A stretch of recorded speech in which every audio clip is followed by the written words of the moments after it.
नमस्कार दोस्तों, स्वागत है आपका अपने यूट्यूब चैनल परिचायन अकेडमी पर। चलिए आज हम आप बात करते हैं जीवमंडल। जीवमंडल क्या है समझते हैं।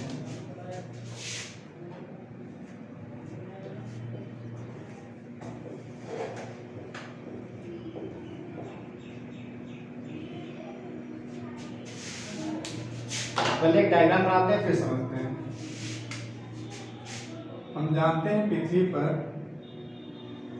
हमारे स्थल भी है, वायु भी है और जल भी है। इसीलिए हम इसको पहले बांट देते हैं। ये हमारा है जलमंडल,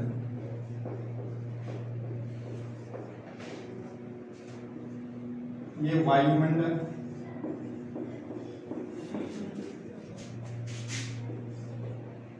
ये स्थल मंडल।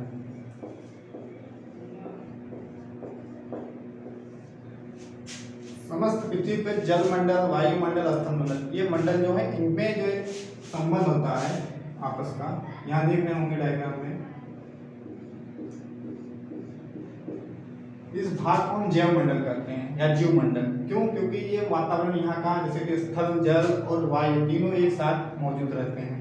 यहाँ पे जीव रहते हैं। यहाँ का पॉइंट करके ऊपर लिखेंगे जीव मंडल।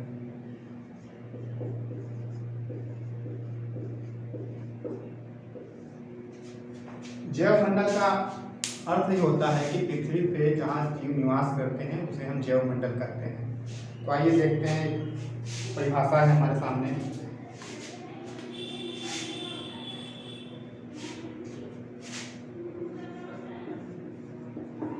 पृथ्वी के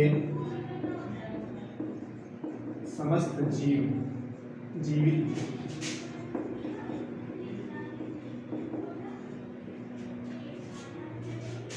तथा उनके आसपास का पर्यावरण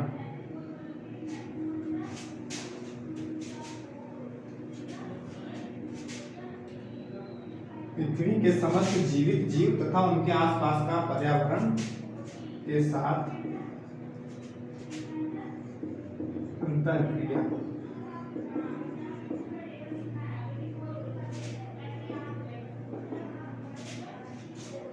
यहाँ पे समस्त जीवित जीव और उनके पर्यावरण जहाँ पे हैं उनके आसपास के, उनके साथ जो अंतरक्रिया करते हैं उसे हम जैवमंडल कहते हैं।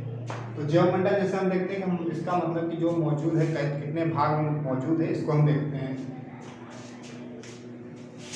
तो जैवमंडल हम देखेंगे तो हमारे पृथ्वी पर लगभग वायुमंडल ऊपरी सतह की बात करते हैं तो लगभग 15 किलोमीटर तक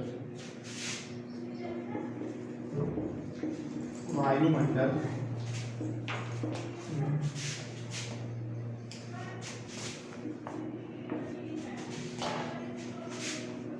15 किलोमीटर ऊपर तक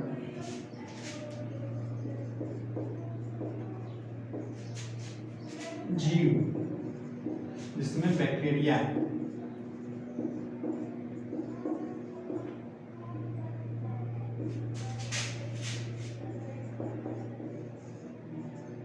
मौजूद हैं।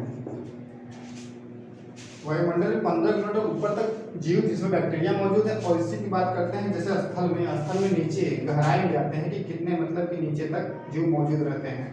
उसमें हम देखते हैं तो हमारे स्थल में से मृदा होती है, मिट्टी,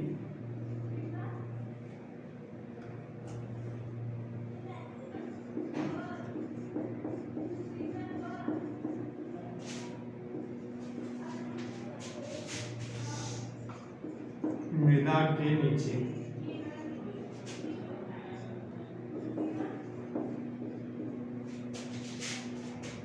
लगभग 9 किलोमीटर तक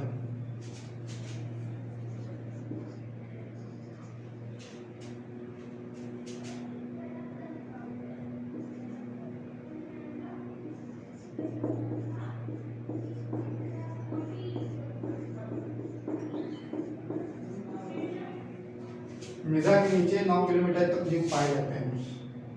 ये हमारे जैसे कि लगभग मानते हैं कि 30 किलोमीटर लंबी मोटी परत जो होती है हमारे पृथ्वी पर, वहाँ पे जैवमंडल मौजूद रहता है। इसी में महासागरों में देखेंगे तो ना सबसे नीचे जहाँ तक प्रकाश, सूर्य का प्रकाश नहीं पहुँचता, उसके ऊपर तक ही जीव रहते हैं, जिसे प्रकाशीय भाग कहते हैं। ये जैवमंडल था। अब हम बात करेंगे स्थल मंडल की और जलमंडल की, वायुमंडल की।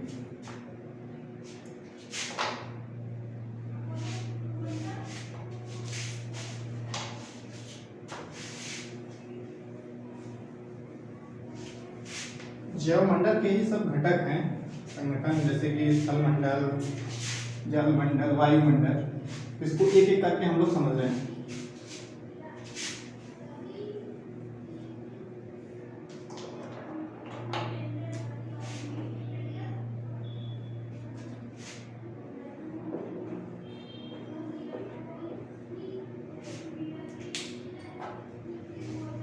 स्थल मंडल क्या है? ये जैव मंडल का बहुत ही महत्वपूर्ण संगठन है। इसमें जैसे हम देखते हैं स्थलों पे उपस्थित सभी, जैसे कि हमारे पर्वत, पहाड़, घाटियाँ और ये सब स्थलाकृति मैदान, ये सब इसमें सम्मिलित होते हैं। हम बात करते हैं ये पूरे पृथ्वी पर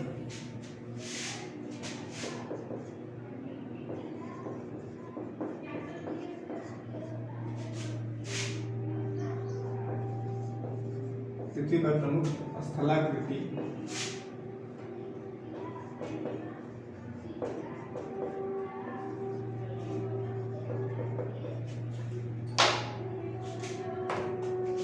इसमें आपके महाद्वीप आएंगे,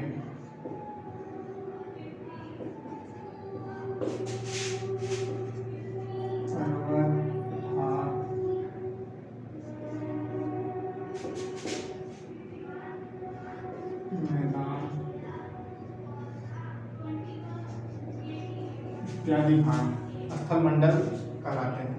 और पूरे पृथ्वी पर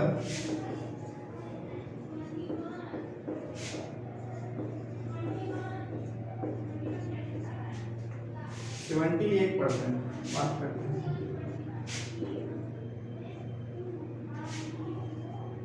सॉरी, यहाँ पे 29 लिखेंगे, 78% तो आपका जल मंडल है।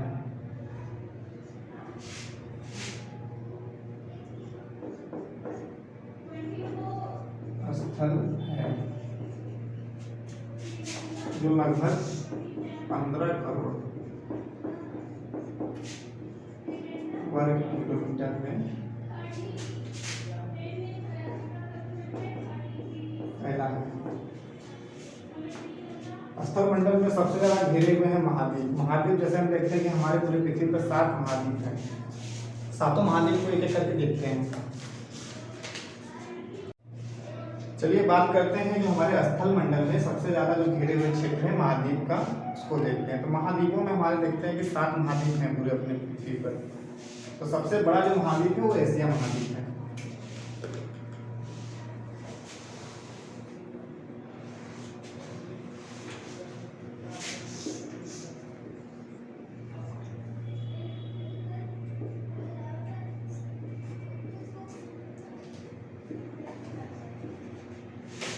पहला महाद्वीप एशिया महाद्वीप है।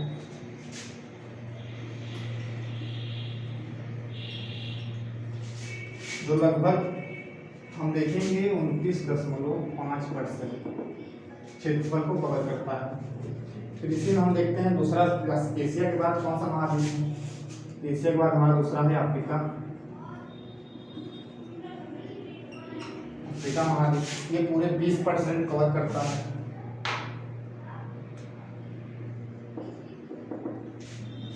इसके बाद बात करते हैं हम कौन सा महाद्वीप है। उसके बाद आएगा उत्तरी अमेरिका।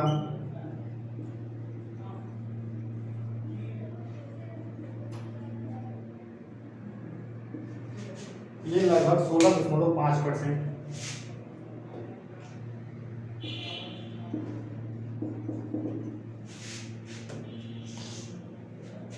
इसके बाद दक्षिणी अमेरिका है चौथे नंबर पे।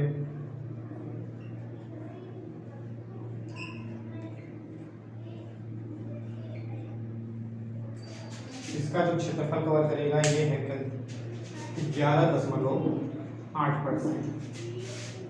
अब बात करते हैं इसके बाद चौथे नंबर, 5वें नंबर पे आता है एक अंटार्कटिका।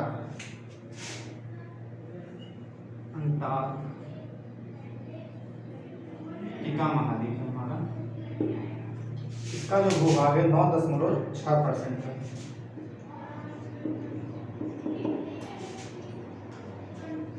अब हमारा जो पांचवा अंटार्कटिका है, इस बार 6वें नंबर पे जो आएगा यूरोप महाद्वीप है।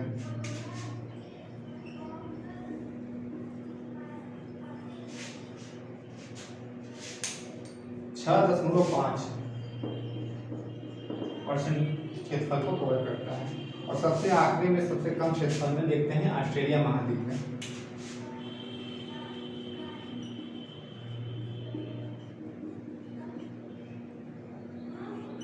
जो लगभग 5.3% क्षेत्रफल को घेरा हुआ है। 7 महाद्वीप हैं, सीक्वेंस से हम लोग देख लेते हैं। सबसे बड़ा एशिया महाद्वीप 29.5% है इसका क्षेत्रफल। अफ्रीका का 20% है। उत्तरी अमेरिका का 16.5% है। और दक्षिणी अमेरिका जो कि चौथे नंबर पे है 11.8% कवर करता है। अंटार्कटिका है 9.6% है। यूरोप हमारा 6.5% कवर करता है, जबकि ऑस्ट्रेलिया हमारा लास्ट जो है 5.3%। अब बात करते हैं मिनरलाइज देखते हैं। हमारे पृथ्वी के सबसे ऊपरी परत, जो ऊपरी परत हम जैसे पृथ्वी की ऊंचाई लेते हैं पृथ्वी के धरातल से, तो सबसे ज्यादा किस तत्व की मात्रा है? हेडिंग डाल देते हैं।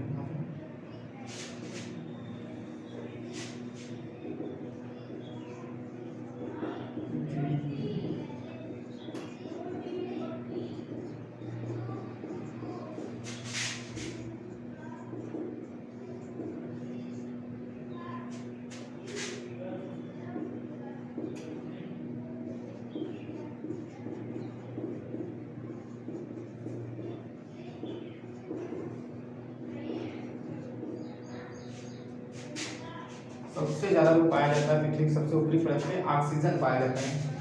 एग्जाम में पूछता है कि ऊपरी परत पे सर्वाधिक कौन सी मात्रा किस तत्व की पाई जाती है, तो हमारा ऑक्सीजन है। ये जो लगभग 46% है। इसके बाद जो पाया जाएगा वो सिलिकॉन है। सिलिकॉन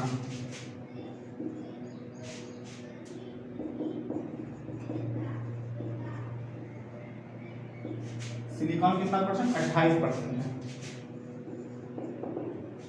फिर इसके बाद आता है एल्युमिनियम।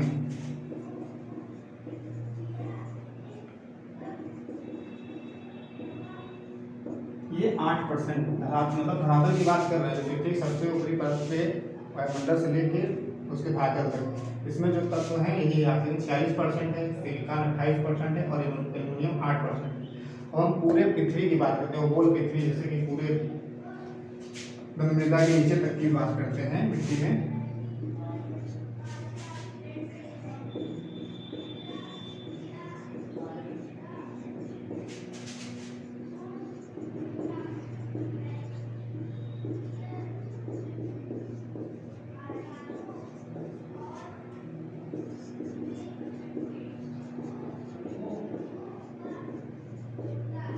ये हमारा जो सबसे पूरे पृथ्वी में पाया जाता है लोहा सबसे ज्यादा पाया जाता है, लगभग 35%।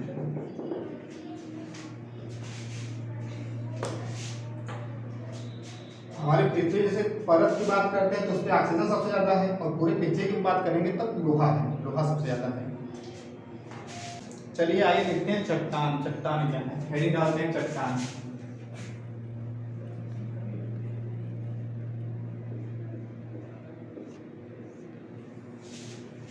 चट्टान हम देखते हैं पृथ्वी के क्रस्ट पे, जो हमारी पृथ्वी है उसके ऊपरी परत पे जो सभी वो पत्थर जैसे नुमा एकदम जैसे मुलायम कठोर पदार्थ होते हैं पत्थर, जिसमें खनिज तत्वों की प्रधानता होती है, इसी को हम चट्टान कहते हैं। तो एक परिभाषा इसको बना देखते हैं।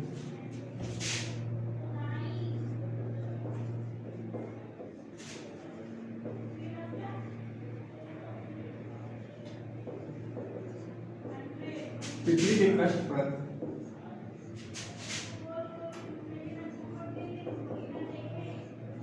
मौजूद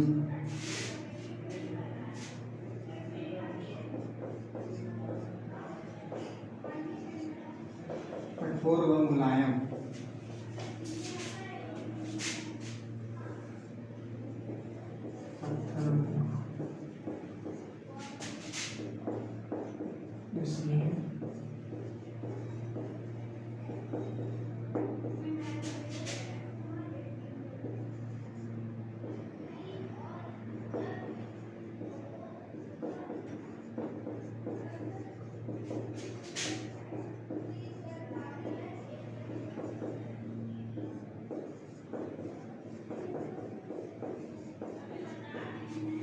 जो हमारी पृथ्वी है उसके पृष्ठ पर मौजूद जो कठोर और मुलायम पत्थर होते हैं, इनमें जब खनिज मात्रा पाई जाती है सर्वाधिक, इसी को हम चट्टान कहते हैं। इसकी प्रधानता होती है खनिज तत्वों की। तो इसमें हम देखते हैं कि इनका निर्माण मतलब भागों में बांट देते हैं। 3 भाग में पाए जाते हैं चट्टान, जैसे कि आग्नेय चट्टान, अवसादी है और रूपांतरित है। तो एक एक करके हेरी डाल के समझते हैं इनका निर्माण कैसे हुआ।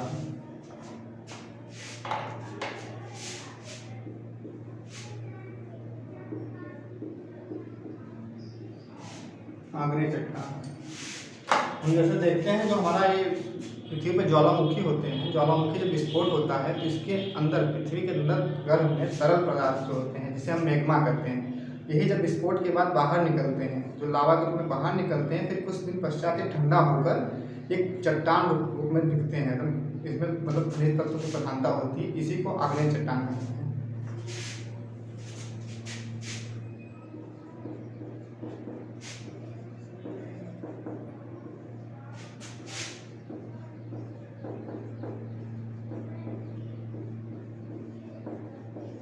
ज्वालामुखी के परिणाम स्वरूप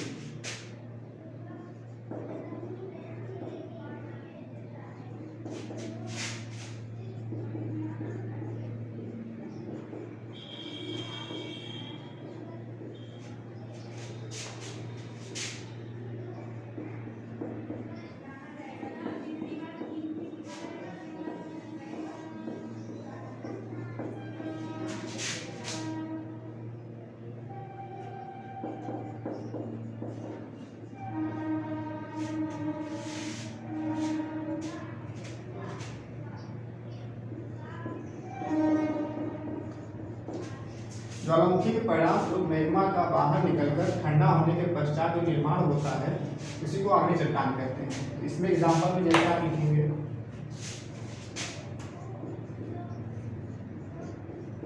ग्रेनाइट, बेसाल्ट इत्यादि, ये हमारे आग्नेय चट्टान के अंदर अंतर्गत आएंगे। अब दूसरा पॉइंट जो हम देखते हैं इसमें, दूसरा भाग जो चट्टान का है, अवसादी।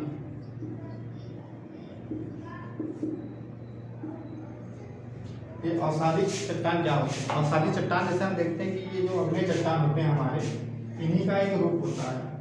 जब इनका मतलब क्षरण होता है अग्नेय चट्टानों में, इनका क्षरण होकर ये किसी अन्य भूभाग पे जाके निक्षेप के रूप में स्थित होते हैं। वहाँ पे जब ये स्थित होते हैं तो ये अवसाद के रूप में स्थित होते हैं, क्षरण किसी भी कारण से इनका होकर, तो इसी को हम अवसादी चट्टान कहते हैं।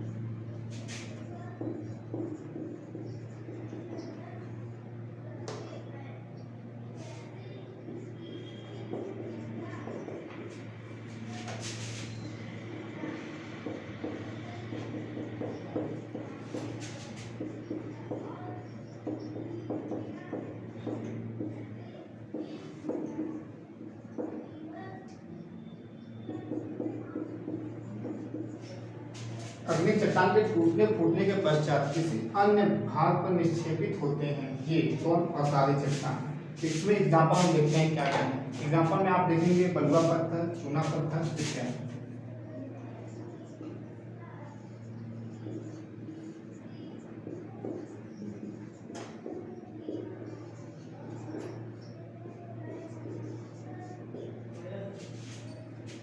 अब एक आखिरी इसका भाग चट्टान का जो है रूपांतरित चट्टान। ये रूपांतरित चट्टान क्या होते हैं इसको देख लेते हैं।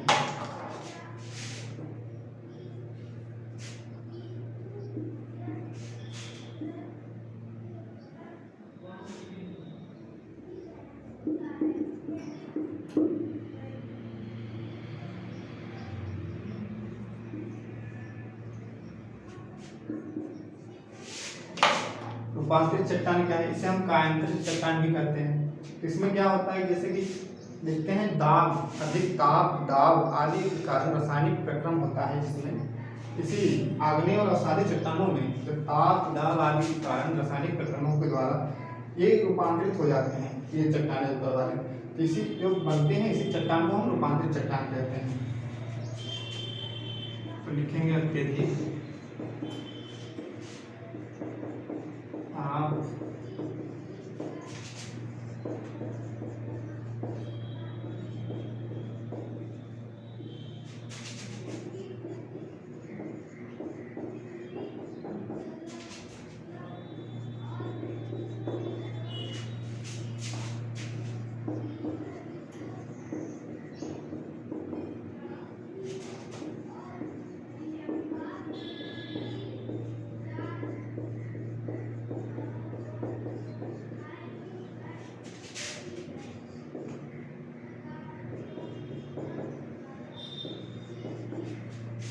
लिखते हैं हम कि अत्यधिक ताप, दाब और रासायनिक प्रक्रम द्वारा आग्नेय व अवसादी चट्टान का जब रूपांतरण होता है तो रूपांतरित चट्टान कहलाते हैं। एग्जाम्पल हम देखते हैं इसमें क्या क्या है।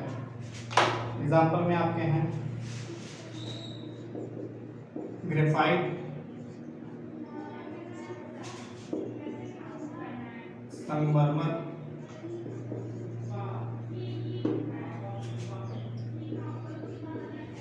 और एक है आपका स्लेट इत्यादि।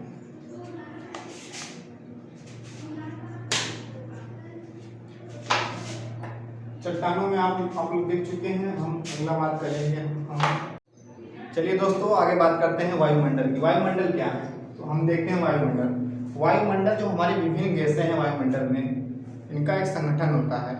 इसी को लिखते हैं पहले परिभाषा में।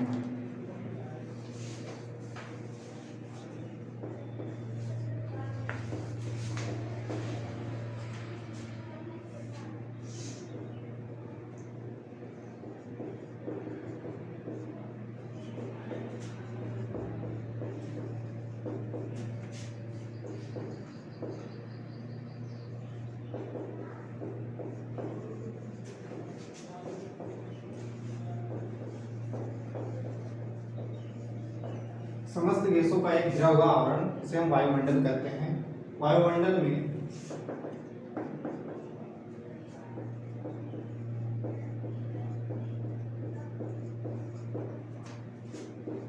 गैसें, जलवाष्प व धूल कण इत्यादि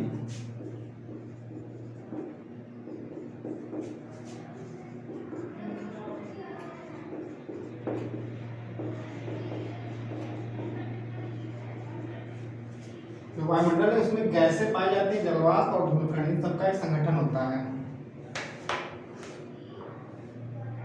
वायुमंडल मान लेते हैं वायुमंडल की परत, वायुमंडलीय परत कितने भागों में डिवाइड है इसमें देख लेते हैं पृथ्वी पर। हेडिंग नहीं डालेंगे हम लोग।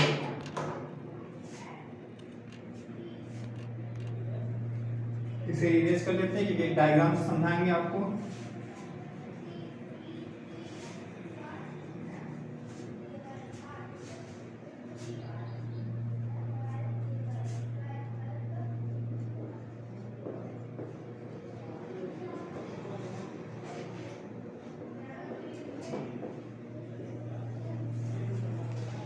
वायुमंडलीय परत, और इस परत पृथ्वी पे उपस्थित जैसे कई लेयर बनते हैं वायुमंडल के, तो उसमें देखते हैं क्या क्या है। पहले एक डायग्राम बनाते हैं।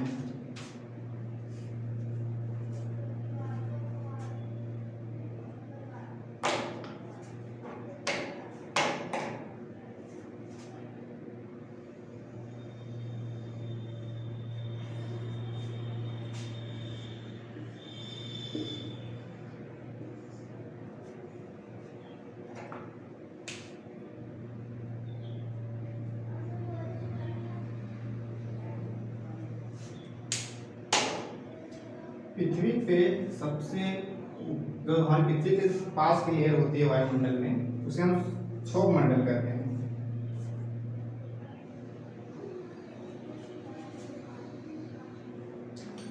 तो हम लिखेंगे पहला जो मंडल हमारे पृथ्वी के करीब जो है वो है हमारा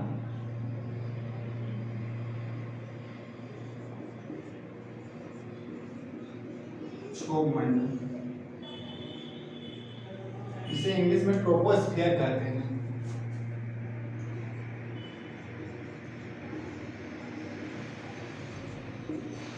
ट्रोपोस्फियर कहते हैं। इसकी विशेषता देखते हैं क्या है क्षोभ मंडल। ये हम देखते हैं कि अगर हमारा इसकी ऊंचाई पृथ्वी से रहती है, ये ध्रुवों पे कम होती है। ध्रुवों पे कितनी रहेगी? इसकी ऊंचाई मात्र 8 किलोमीटर, जबकि ये भूमध्य रेखा जो हमारे भूमध्य रेखा जो डिग्री इक्वेटर है, उस पर इसकी जो ऊंचाई होती है सर्वाधिक होती है, 18 किलोमीटर तक पाई जाती है।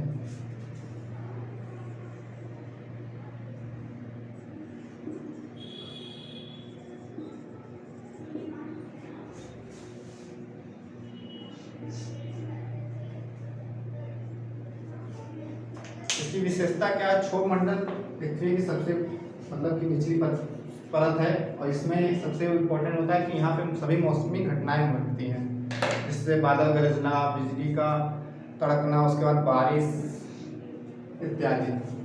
यहाँ पे हम विशेषता भी लिख लेंगे हम लोग।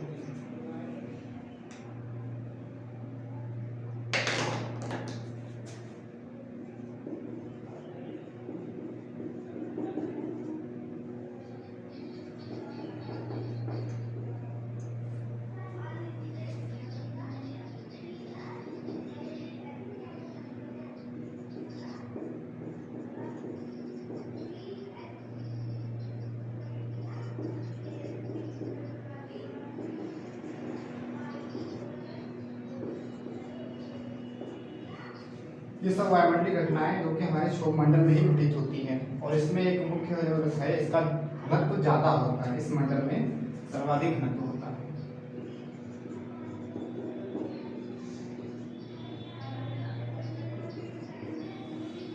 और जो हमारा ग्रीन हाउस प्रभाव होता है वो इसी मंडल में दिखाई देता है।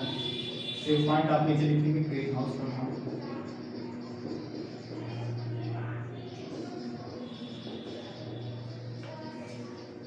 पहला मंडल पृथ्वी के नजदीक क्षोभ मंडल है। फिर बात करते हैं इसके ऊपर कौन सा मंडल है। इसके ऊपर जो मंडल होगा वो समताप मंडल है।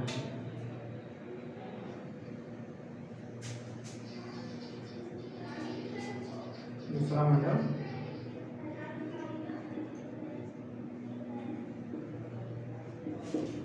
समताप मंडल है। समताप मंडल को इंग्लिश में स्ट्रेटोस्फीयर कहते हैं।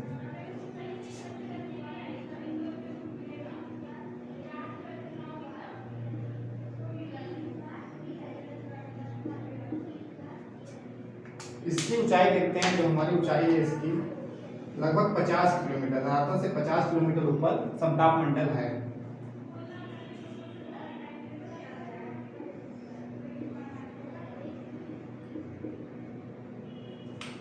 और इसकी विशेषता क्या है? इसी मंडल में हमारा ओजोन लेयर है जो लगभग 15 से 30 किलोमीटर है। तो हमारा ओजोन लेयर है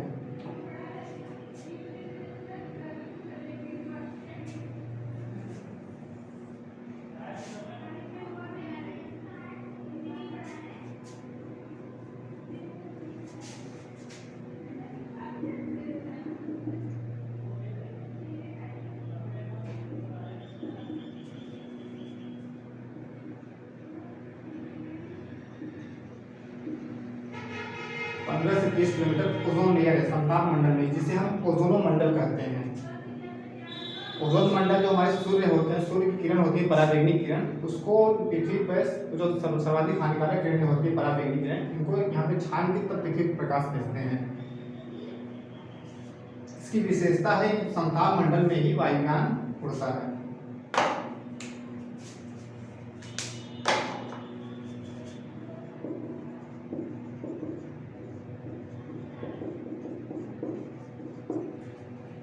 और इसमें तापमान समान होता है।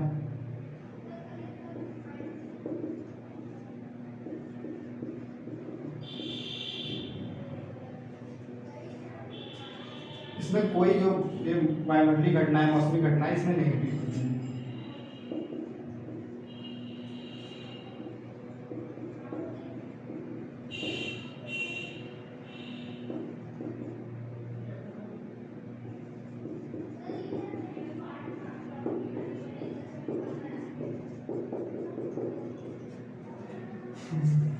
समताप मंडल, अब बात करते हैं अगले मंडल की जो पृथ्वी के इसके समताप मंडल के ऊपर है।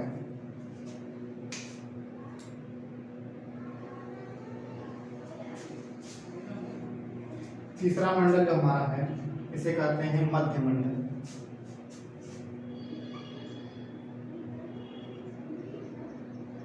क्योंकि ये बीच में है, मतलब कि 5 मंडल होते हैं तो 2 ऊपर रहेंगे 2 नीचे, इसलिए इसको मध्य मंडल कहते हैं, बीच में है।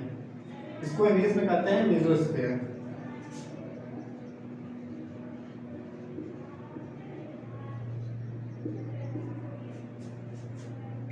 मध्य मंडल, मध्य मंडल की बात करते हैं, इसकी खासियत क्या है? तो मध्य मंडल की एक इम्पोर्टेंट खासियत ये होती है, जो हमारे सौर मंडल में जो उल्का पिंड होते हैं, उल्का पिंड जब हमारे पृथ्वी के धातु के पास आने के लिए अंतरिक्ष से आते हैं, तो इसी मंडल मध्य मंडल में ही आके जलकर नष्ट हो जाते हैं। यहाँ पे आप एक पॉइंट करके लिख दीजिएगा, उल्का पिंड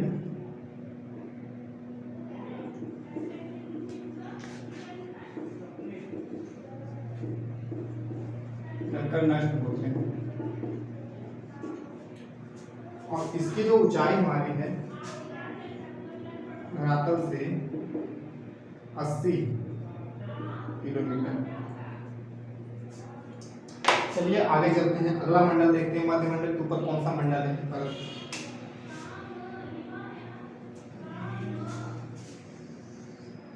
जो हमारा चौथा मंडल है इसे हम आयन मंडल कहते हैं।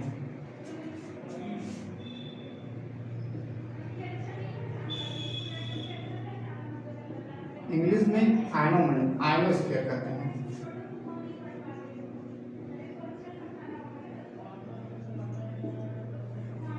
इसकी ऊंचाई जो होती है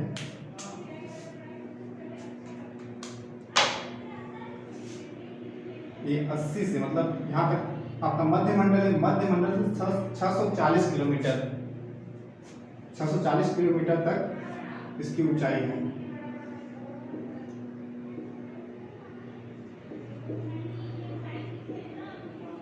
आयन मंडल की विशेषता क्या है? आयन मंडल में जैसे हम देखते हैं, जो हमारे जितने भी ये संचार लगे हैं, जितने भी टेलीविजन संचार हो गए, रेडियो संचार हो गए, इनके जो एंटीने लगते हैं, जिसे हम कृत्रिम उपग्रह कहते हैं, इसी मंडल में, आयन मंडल में लगे होते हैं।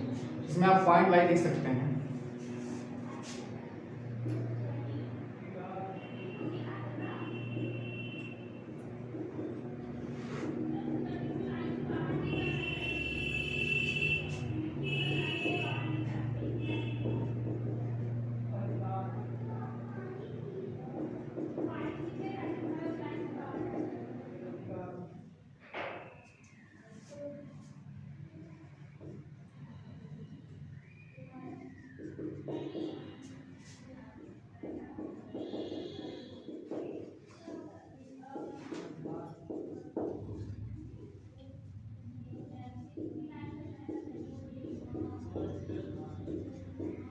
जो हमारे कृत्रिम सैटेलाइट होते हैं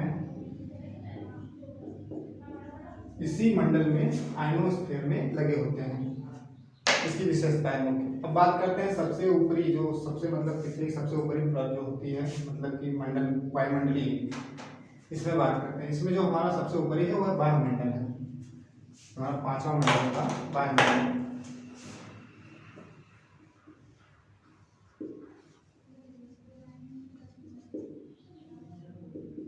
इसे इंग्लिश में कहते हैं एक्सोस्फीयर।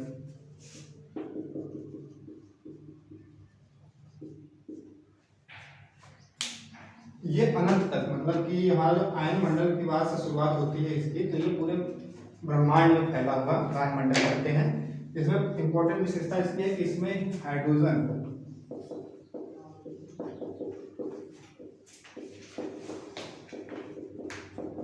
हीलियम गैस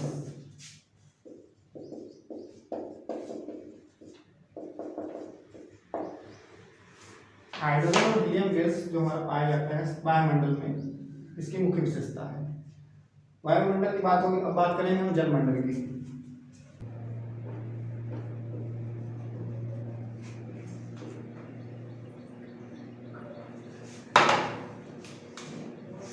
जलमंडल जैसे हम देखते हैं कि हमारे पृथ्वी की सतह पर जो हम जितने भी पानी मौजूद है, जैसे कि महासागर ले लेते हैं, नदियां ले लेते हैं, तालाब, झरना, जितने पानी के संसाधन वाले हैं, इन सब में मिलकर जो होता है इसे जलमंडल कहते हैं। तो एक मतलब एक डालते हैं परिभाषा में लिखते हैं।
पृथ्वी की सतह पर मौजूद महासागर, नदियां, तालाब आदि से बने भाग जलमंडल कहलाता है।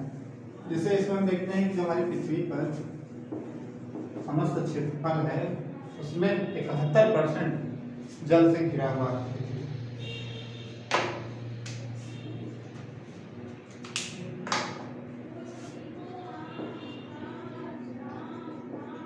पृथ्वी के कुल क्षेत्रफल का 71%।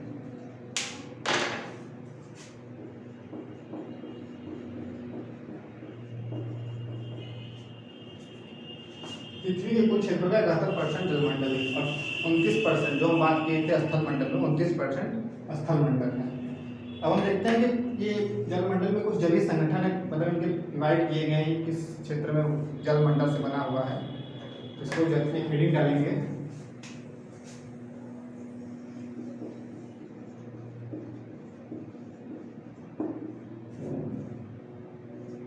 जलीय संगठन में 3 भाग में डिवाइड करते हैं हम लोग। अब डालेंगे हेडिंग में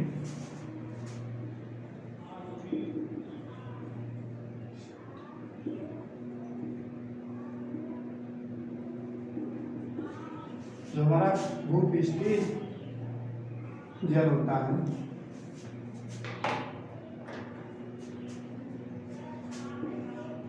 भूपृष्ठीय जल क्या कहाँ होता है देखते हैं। जो हमारे पृथ्वी की सतह पर उपस्थित सर्वाधिक मात्रा में जैसे देखते हैं हम तालाब हो गए और फिर उसके बाद नदियाँ, झील, जो स्थिर पानी होते हैं जिसमें देखा जाता है ये भूपृष्ठीय। इनका मतलब कि वर्षा जो होती है, वर्षा के कारण इनका निर्माण होता है भूपृष्ठीय जल का।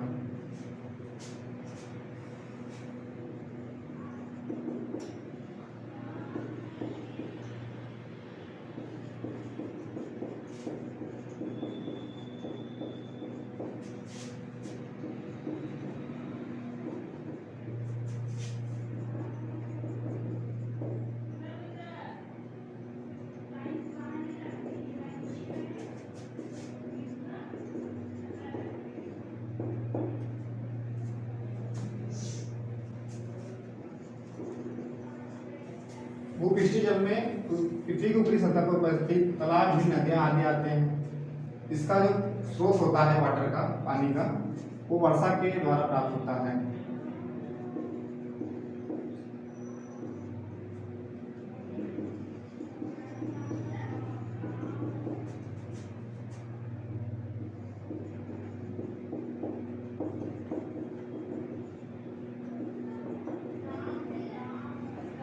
वर्षा प्रक्रिया के द्वारा ही इनका निर्माण होता है। अब बात करते हैं दूसरा जो हमारा है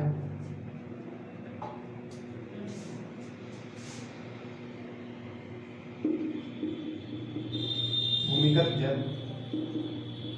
कि भूमिगत जल क्या है।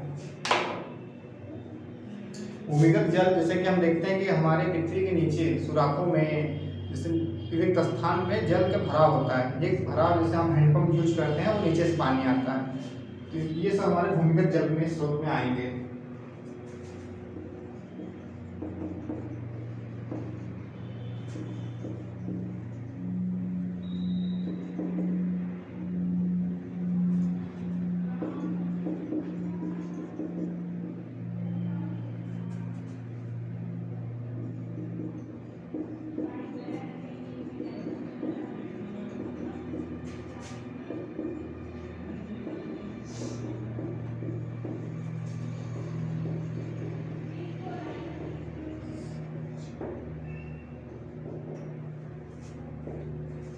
पृथ्वी के नीचे की जगह रिक्त स्थान जहाँ सुराख आदि जो होते हैं, जहाँ पे जल का संचय होता है, इकट्ठा हुआ रहता है, वो हमारा भूमिगत जल होता है। भूमिगत जल में हैंडपंप द्वारा हम पानी वही निकालते हैं, सब प्रयोग मिलाते हैं। इसका भी स्रोत जो है वर्षा के, जैसे कि हम देखते हैं बारिश बरसात होती है, बारिश में एक मतलब देखते हैं कि जल ज़्यादा से ज़्यादा नीचे चले जाते हैं सूख कर, मतलब कि नीचे गुरुत्वाकर्षण बल लगता है, गुरुत्वाकर्षण इससे लगने के कारण पृथ्वी के नीचे चले जाते हैं, जहाँ पर जाके रिक्त स्थानों में इकट्ठा हो जाते हैं।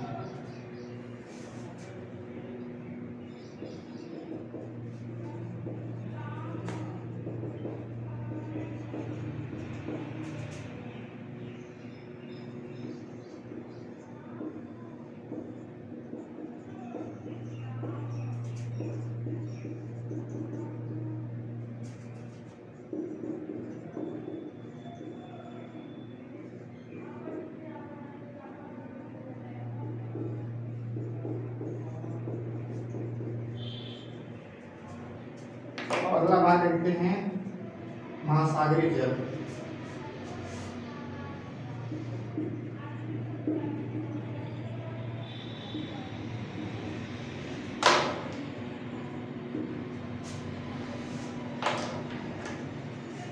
जैसा कि नाम से ही महासागर, जैसे हमारे पृथ्वी पर जितने भी महासागर हैं बड़े ही व्यापक क्षेत्र में फैले हुए हैं, उनके जल में जितना स्रोत है वो महासागरीय जल के स्रोत में देखा जाता है, जलीय संगठन में आते हैं। यहाँ पे एक लाइन बस पॉइंट करके लिख सकते हैं।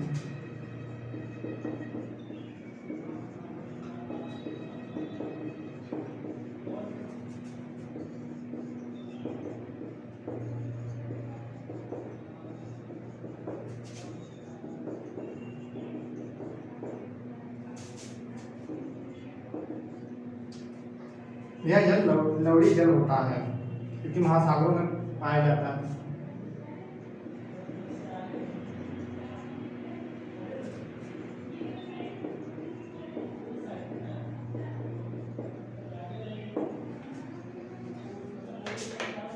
जलीय संगठन में हम 3 भाग में डिवाइड किए थे, भूपृष्ठीय जल, भूमिगत जल और महासागरीय जल। जल मंडल में आज हम देख लिए, सभी मंडल को देख लिए। आज के लिए इतना ही, फिर बात करेंगे हम नेक्स्ट वीडियो में अपने। तब के लिए धन्यवाद। चैनल को लाइक कीजिए, सब्सक्राइब कीजिए।